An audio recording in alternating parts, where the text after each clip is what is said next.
The world is heartbroken. Wrestling legend Hulk Hogan has passed away, and today, we reveal the cause of death that has left generations of fans in mourning. From his earliest days tearing shirts and slamming giants to becoming the face of a global wrestling revolution, Hogan wasn't just a superstar, he was a symbol of belief, resilience, and raw power. In this emotional video, we take you deep inside Hogan's final days, the real reason behind his tragic passing, and the overwhelming global response that followed. From tributes by The Rock and John Cena to Ric Flair's emotional breakdown, this video captures the full legacy of the Immortal One. Hulkamania may never run wild again, but its echo lives on forever. What if I told you that the man who once told an entire generation to say their prayers, take their vitamins, and believe in themselves, is gone? That the voice behind "Whatcha gonna do, brother?" the roar that echoed through decades of arenas, has fallen silent forever? On a quiet Thursday morning in Clearwater, Florida, the world stood still. News began to trickle out through local channels, whispering something too painful to believe. And then, like a tidal wave sweeping through every corner of the internet, the headline hit. Hulk Hogan, the Immortal One, the man who defined an era of professional wrestling, had died. For hours, fans were left in limbo. Rumors filled the silence: a heart attack, a stroke, maybe complications from previous surgeries. There was no confirmation. Just disbelief, confusion, and a sinking feeling in the hearts of millions. Could it really be true? Was Hulk Hogan, the man who body-slammed giants and walked to the ring with the weight of an entire industry on his back, really gone? And then, the confirmation came. At approximately 8:42 a.m., Hogan's longtime representative and close friend, Jimmy Hart, stepped out of the Tampa hospital with tears streaming down his face. He didn't say much. He didn't have to. It was his heart, he said, voice barely audible. He fought to the very end. Suddenly, the world knew. Hulk Hogan's cause of death, cardiac arrest brought on by a long-deteriorating heart condition, had finally been revealed. And with it came a tidal wave of grief that swept across locker rooms, boardrooms, and living rooms around the globe. But this wasn't just a death announcement. This was the moment when reality cracked open and a generation was forced to accept that their hero, their childhood, their icon, was now a memory. The Immortal One had finally succumbed to mortality. Inside the WWE headquarters, silence lingered like fog. Vince McMahon, the very man who built an empire around Hogan's charisma, reportedly cancelled all internal meetings that day. Triple H, now head of WWE Creative, issued a simple statement: he wasn't just a superstar. He was the reason many of us ever dreamed of stepping inside the ring. But what led to that final, heartbreaking moment in Hogan's hospital room? According to close sources, Terry Bollea, the man behind the Hulkamania legend, had been struggling silently for years. While the world saw occasional photos of him smiling for fans, shaking hands at Comic-Con, and making brief cameos on Raw or SmackDown, few knew the toll his wrestling career had taken. Decades of wear and tear, steel cage matches, body slams, brutal tours, had left his body a battlefield of old injuries and artificial repairs. Surgeons had reportedly told Hogan multiple times that he needed to slow down. That he should avoid long flights. That high levels of stress and travel were putting strain on his already weakened heart. But Hogan? He wasn't wired for stillness. "Brother," he'd say, "I'll rest when I'm 6 feet under." And in a cruel twist of fate, that moment arrived too soon. Sources close to the family say that Hogan had collapsed suddenly at his home just after finishing a morning call with a young fan battling cancer, a routine he'd quietly kept up for years. His wife, Sky Daly, dialed 911 immediately. Paramedics arrived within minutes. They worked on him as he lay on the living room floor, unconscious, eyes closed. He never woke up. When the hospital doctors finally called time of death, the room, filled with family, old friends, and a few former wrestlers, was silent. Not out of shock, but out of reverence. As one nurse whispered, "We all grew up with him. This isn't just a loss, it's the end of something bigger than words." Within hours, the wrestling world began to mourn. John Cena posted a single line, "Thank you, Hulk, for everything." The Rock, who once stood across the ring from Hogan in one of the most electric WrestleMania matches of all time, shared a heartfelt video. His voice cracked midway through as he recalled watching Hogan body slam Andre the Giant as a kid. "That wasn't just a moment," The Rock said, "it was the moment. The moment I realized what greatness looked like." Roman Reigns, the current face of WWE, paused mid-interview during a press tour for SummerSlam. He lowered his head, closed his eyes, and said simply, "He built the mountain we're all standing on." But not all reactions came from current stars. Ric Flair, Hogan's old rival and lifelong friend, broke down during a live TV segment. He removed his sunglasses, wiped his eyes, and said, "We partied together, we bled together, we main event in cities we can't even pronounce." He was more than a friend. He was a brother. Even the famously private Undertaker posted an uncharacteristically emotional message, "Rest well, old friend." The locker room just got quieter. Social media exploded. Hashtags like #ThankYouHogan, #RIP Hulkamania, and #Immortal Forever began trending worldwide. Instagram and X were flooded with throwback photos, tribute videos, fan artwork, and memories from people who never met Hogan but swore they felt like they had. Because Hulk Hogan was more than just a wrestler. He was the first superhero of wrestling. Before there was attitude. Before there was ruthless aggression. Before The Rock raised an eyebrow or Stone Cold cracked a beer, there was Hulk Hogan, tearing his shirt, pointing at the crowd, flexing with the energy of a man who knew he belonged on the biggest stage. Back in the 1980s, Hogan was WWE. He was the brand, the face, the revolution. Parents knew him. Kids idolized him. Movie directors cast him. He was action figure and role model, world champion and Saturday morning cartoon. He crossed barriers that few ever had. WrestleMania wasn't just an event, it was a Hulk Hogan showcase. People tuned in not just to see if Hogan would win, but to watch the drama he created. The intensity. The hope. The belief that no matter how big the opponent, be it Andre, Warrior, or Earthquake, Hulk Hogan would find a way. And for many fans, that belief didn't fade when the lights dimmed. That's why his death hurts so deeply. Because when someone like Hogan dies, it feels like the end of your childhood. Like someone unplugged the dream machine. But there's more to this story, because Hogan's death, as heartbreaking as it is, also forced the wrestling world to look inward. It reignited conversations about wrestler health.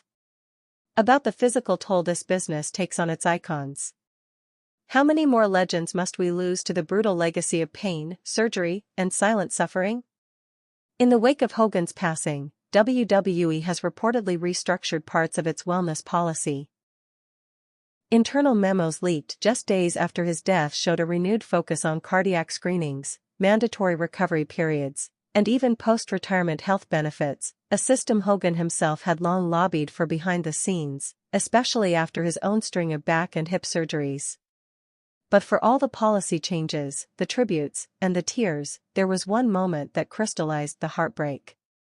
During a live taping of SmackDown just 48 hours after the announcement, the lights in the arena dimmed. A single spotlight hit the entrance ramp. And then, Hogan's theme music hit. "I Am a Real American." The crowd didn't scream. They wept. Fans held up signs. "Thank you, Hulk. Forever immortal. Whatcha gonna do without you?" And in the center of the ring stood an empty pair of yellow boots and a red bandana, placed gently on a pedestal. The camera zoomed in. No words. No commentary. Just the music, and 15,000 people paying respect to a man who gave them so much more than entertainment. He gave them hope. He gave them belief. He gave them a hero. And now, that hero was gone. As we reflect on the life of Hulk Hogan, from his rise in the 80s to the final tributes pouring in now, one thing becomes clear: Hogan didn't just change wrestling. He changed people. He inspired generations to dream big, to stand tall, to believe in the impossible. His story was never just about championships or promos. It was about resilience. About getting back up. About fighting, no matter the odds. And even in death, that story continues. Because Hulk Hogan's legacy doesn't end in a hospital room in Florida. It lives on in every child who picks up a toy belt and pretends to be a champion. In every fan who shouts "brother" at a live show. In every wrestler who walks down that ramp and knows they're walking in the footsteps of a giant. The man may be gone, but Hulkamania? Hulkamania is forever. Behind the scenes, while the WWE Universe mourned in front of cameras and online, those closest to Hogan were navigating something far more personal. A loss that no amount of public tribute could soften. A pain that didn't echo in stadiums but rang in the stillness of hospital corridors and empty bedrooms. Sky Daily, Hogan's wife of just under 2 years, reportedly hadn't left his side in those final days. Insiders describe how she had been the one urging him to go in for another evaluation after noticing his shortness of breath was worsening, even during light walks around their Florida home. But Hogan had shrugged it off. "It's just the road catching up to me," he said. "I've lived through worse, babe." And he had. Few understood the sheer number of times Hogan had stared death in the face. Dozens of surgeries. Spinal fusions. A metal rod in his back. Hip replacements. A body that had been rebuilt and reassembled more times than he ever let on to the fans. There were whispers among close friends that Hogan had been quietly suffering from heart complications for years, that his condition was worsening while he smiled for fans at autograph signings. That behind the sunglasses and bandanas was a man running out of time. His children, Brooke and Nick, were reportedly at the hospital the moment the doctors stopped fighting. A nurse who wished to remain anonymous said Brooke collapsed into her father's chest, sobbing uncontrollably, whispering, "Please come back, Dad. We still need you." Nick, usually stoic, was seen pacing the hallway in stunned silence, refusing to believe that the strongest man he'd ever known had fallen. It wasn't just a loss of a father. It was the loss of a living legend. The one person in their lives who had seemed bigger than pain. Bigger than fear. Bigger than death itself. And perhaps, that's what made his passing so difficult for the millions who only knew him from a distance. Because Hulk Hogan didn't just represent strength, he represented invincibility. The idea that no matter how many times life body slammed you into the mat, you could get back up. Hulking up. Fighting back. Waving your finger in defiance. And delivering one last leg drop. But in that hospital room, surrounded by monitors and tubes, there was no music. No entrance lights. No referee raising his hand. There was only silence. And the weight of finality. The medical report, later released through Hogan's attorney, confirmed what many feared: massive cardiac arrest brought on by years of chronic cardiovascular strain. It wasn't sudden. It wasn't without warning. It was the final chapter in a body that had carried the burden of an entire industry for far too long. It was, in the words of one former doctor, a career-ending match that began the first time he ever hit the mat. And yet, Hogan never showed it. Not publicly. He still met fans. Still attended meet and greets. Still flashed that legendary smile that made people feel like they were 10 years old again. In fact, just 3 weeks before his passing, Hogan had been seen taking photos outside a smoothie bar in Clearwater. Fans said he looked a little thin, but happy. One even posted a video of Hogan saying, "Brother, I'm still kickin'. Still strong. We don't stop runnin' wild." Nobody knew it would be one of the last times we'd ever hear those words. As the days passed, tributes evolved into reflection. WWE announced a special tribute episode of Raw, dedicated entirely to Hogan. Not just clips of matches, but stories, from the people who knew him best. Stone Cold Steve Austin recalled meeting Hogan as a rookie, shaking hands and trying not to stare too long. "He wasn't just the locker room leader," Austin said. he was the locker room. Everything ran through Hogan. Shawn Michaels, who once shared a WrestleMania stage with the legend, admitted with tears in his eyes. "I didn't always agree with him. But I always respected him. Because he was professional wrestling." Even Paul Triple H Levesque got personal. In a pre-recorded segment, he looked directly into the camera and said, "Hulk Hogan gave this business credibility. Gave it color. Gave it life. Without him, there is no boom period. Without him, there's no Attitude Era. No global expansion. No Monday Night Wars. He wasn't just a wrestler, he was a revolution in yellow and red." Behind those corporate walls at Titan Towers, there was also a push to honor Hogan in a more permanent way. WWE insiders revealed that Vince McMahon, despite his quiet semi-retirement, personally made the call to initiate a posthumous WrestleMania tribute. WrestleMania 41 will now officially open with a 10-bell salute to Hogan, followed by an Immortal Legacy video package narrated by none other than The Rock. It's said that this tribute will be unlike anything WWE has ever done. Because this isn't just about honoring a career. It's about closing a chapter in the very book WWE was built upon. There is no Monday Night Raw without Hogan's early promos lighting up late-night TV. There is no WWE Network if not for the millions who first tuned in for Hulk vs. Andre. There is no Hall of Fame without the man who made wrestling mainstream. But beyond the ring, there were layers of Hogan that few truly saw. The man who called fans on Christmas morning. The man who donated quietly to hospitals, sometimes writing six-figure checks under the name H. Bolia with no fanfare. The man who, according to Dwayne Johnson, once canceled an overseas event just to attend the funeral of a longtime production assistant's mother.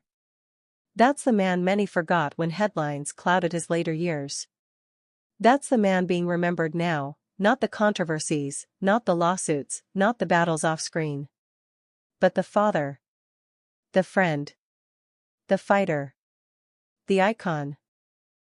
At his private memorial, held in Tampa under tight security, a select group of wrestling's biggest legends gathered not to perform, but to grieve. To remember. Bret Hart, Randy Orton, Kurt Angle, and even Vince McMahon himself were all spotted arriving under a clouded Florida sky. Inside, as guests took their seats, a slow instrumental version of Real American played over the speakers. Not the bombastic arena theme, but a stripped-down piano rendition. Raw. Heartbreaking. Beautiful. The eulogy, surprisingly, came from an unexpected voice, Brooke Hogan. Standing at the podium, dressed in quiet black, Brooke addressed the room through tears. "He wasn't just a hero to you," she said. "He was my hero too. But not because he slammed giants. Because when I was 12 and afraid of stage fright, he held my hand backstage. Because when I was 16 and had my first heartbreak, he told me to never let anyone define my worth. Because when the world turned against him, he never let it turn me against the world." The room was silent. And then, for one final moment, applause erupted. Not a loud pop like a wrestling return, but a slow, unified rhythm, hands clapping in reverence. In memory. In pain. Outside the chapel, a large red and yellow floral arrangement formed the shape of a championship belt. Written in roses, "One more match. There won't be one." But Hogan's presence will never leave the squared circle. Because legends aren't bound by time. They live in tapes, in chants, in moments replayed by fathers introducing their sons to a world where the good guy always has a chance. Where ripping off a shirt and pointing a finger meant the tide was turning. Where Hulkamania always ran wild. As one fan posted on Reddit just hours after the news broke. "My dad took me to see Hogan in '89. We sat third row. I was 5. He flexed in our direction, and my dad swore it was at me. I'm 39 now. My dad's gone. And now, so is Hogan. But when I close my eyes, I swear I still see both of them, cheering, living, believing. That's what Hogan gave us. Not just wrestling. But memory. imagination, hope. So, whatcha gonna do? Now that the strongest man we knew has finally laid down his bandana? The answer? You remember. You celebrate. You live the way he taught you, loud, proud, and unbreakable. Because though the match has ended, and the curtain has fallen, Hulkamania lives on. As the days passed, the loss began to settle into the bones of the wrestling world. But unlike most headlines that fade within a 24-hour cycle, Hulk Hogan's death didn't dissolve into silence. It only grew louder, not in volume, but in meaning. Outside the United States, international news stations led their broadcasts with footage of the wrestling icon. In Tokyo, NHK aired a full retrospective of Hogan's matches in New Japan Pro Wrestling, including the now historic 1983 bout with Antonio Inoki. They referred to Hogan not merely as a gaijin wrestler, but as Kaikai no Senshi, the foreign warrior, a man who bridged continents with charisma alone. In Mexico City, lucha libre legends gathered in a candlelit circle to share memories. El Santo Jr., son of the most iconic luchador in Mexican history, said through tears, "Before kids here wore masks, they wore yellow bandanas." Hulk Hogan taught us that wrestling wasn't just a sport, it was a spectacle of spirit. Even in the United Kingdom, where the WWF boom of the late 80s reached stadiums and youth clubs alike, tributes filled the airwaves. The BBC dedicated a primetime special titled The Immortal Era, revisiting the time when Hogan sold out Wembley Arena, not for a title match, but just to stand in the ring and say, "Whatcha gonna do, when Hulkamania runs wild over you?" It wasn't a gimmick. It was a gospel. And fans around the world were now building shrines, not to a character, but to a childhood memory. Across North America, candlelight vigils popped up in places you'd never expect. Outside old arenas. In front of gyms. Even in comic shops and malls where Hogan had done signings decades ago. A fan in Ohio stood for hours outside a local rec center in the cold, holding up a sign that simply read, "You were there for my childhood. I'm here for your legacy." In Tampa, Florida, murals began appearing almost overnight. On one wall, a massive painting of Hogan tearing his shirt, sunlight bouncing off the red and yellow like stained glass in a cathedral. On another, Hogan in silhouette.